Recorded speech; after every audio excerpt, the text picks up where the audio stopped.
भिवंडी लोकसभा मतदारसंघात अर्ज भरण्यास सुरुवात झाली असून सुरुवातीपासून प्रचारात आघाडी घेतलेले अपक्ष उमेदवार निलेश सांबरे यांनी आई वडील यांच्या उपस्थितीत हजारो मतदारांच्या साक्षीने आज उमेदवारी अर्ज दाखल केला।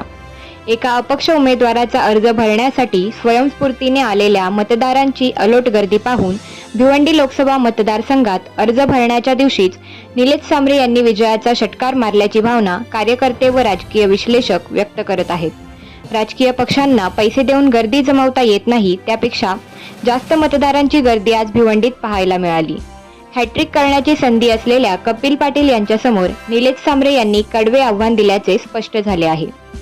दरम्यान गेली 10 वर्ष मी जी सामाजिक सेवा केली आहे त्याचे फळ म्हणून मी विजयी होईल यावर आजच शिक्कामोर्तब झाला असल्याचे निलेश सांबरे यांनी लोकहितशी बोलताना सांगितले।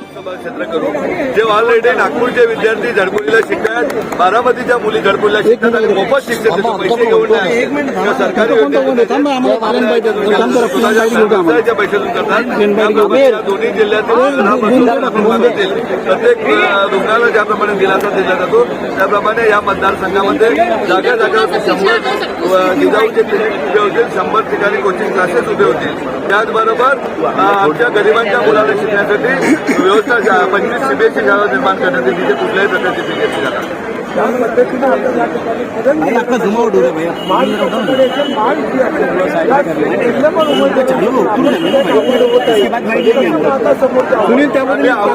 आमचा विजय हा 28 जानेवारी 2024 झालेला आहे। ज्यांनी काम केलेलं त्याला विजयासाठी संघर्ष करण्याची काही गरज नाही। ज्यांनी काम केलेलं त्याला यांना त्यांना येऊन फोटो काढावे लागतील। आम्ही तर आमच्या आई वडील नेले होते, बहिणी नेल्या होत्या, यांना नेऊन फोटो